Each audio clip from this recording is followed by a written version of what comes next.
এখন হচ্ছে তালের মৌসুম। তাল দিয়ে অনেক রকম পিঠা পুলি অনেক আইটেমই করা যায়। তো আমি আজকের একটা তালের অন্যরকম রেসিপি আপনার সাথে শেয়ার করব। তো তালটা আমি প্রথমে তো ধুয়ে নিয়েছি ভালো করে, আর মাটিও ছিল অনেকটা, তো ভালো করে পরিষ্কার করে তালটা আমি ধুয়ে নিলাম। এবারে উপরকার আঁশটা মানে খোসাটা আমি এভাবে ছুলে নেব। তো উপরকার খোসাটা ভালোই ছিল।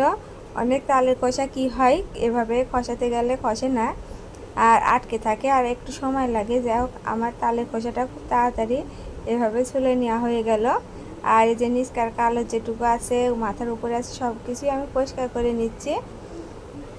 এই তালটা আজকে গুললে একটা সুন্দর রেসিপি আপনাদের সাথে শেয়ার করব। তো কি রেসিপিটা পুরো ভিডিওর সাথেই থাকুন। আজকের ভিডিওটা আপনাদের ভালো লাগবে, আর ভালো লাগলে আমার চ্যানেলের সাথেই থাকতে পারেন। আমার ইউটিউব চ্যানেলটিকে লাইক করে দিয়ে সাবস্ক্রাইব করে আমার চ্যানেলের পাশেই থাকবেন। আর ফেসবুক থেকে দেখলে লাইক এবং ফলো করে দেবেন, আর শেয়ার করে দেওয়ার অনুরোধ জানাচ্ছি। তো এই তো তালের পাস আমি বের করে নেব এভাবে ঘষে ঘষে। তো তার আগে আমি একটু তো আটিগুলো নরম করে নিয়ে এভাবে ঘষে নিচ্ছি।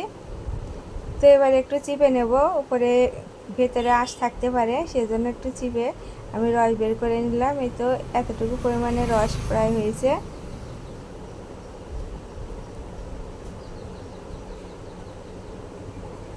তো আমি এবারে এই তালের কাঠটাকে জাল করে নেব।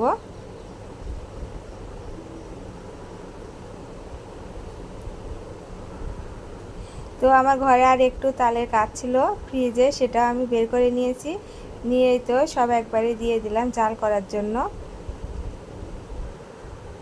আর আমি এই গ্যাসের ফ্লেমটা মিডিয়াম করে নিয়ে তালের কাঠটা জাল দিয়ে নিচ্ছি। তো এভাবে নেড়ে নেড়ে জাল দিয়ে নিতে হবে। আর আমি আজকের এই তাল ক্ষীর বানাচ্ছি, আর তালটা অনেক ঘন আছে, কিন্তু আরও শুকাই নিব জাল করে করে।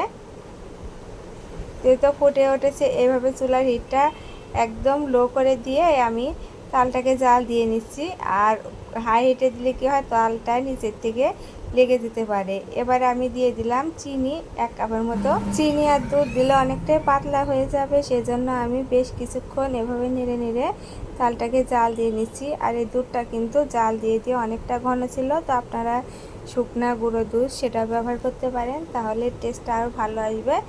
আর খাঁটি গরুর দুধ যদি ব্যবহার করেন একটু জাল করে করে নিয়ে ঘন করে এইভাবে তালের মধ্যে দিয়ে নিতে পারেন।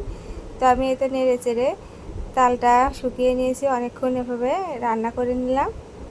তো পড়াই হয়ে গেছে। এবারে আমি আরও কিছুক্ষণ নেড়ে চেড়ে এভাবে নামিয়ে নেব। তো আমার হয়ে গেছে আজকের এই তাল ক্ষীরটা। কেমন লাগছে কমেন্টে জানাবেন। তো এই ছিল আমার আজকের রেসিপি। নমস্কার।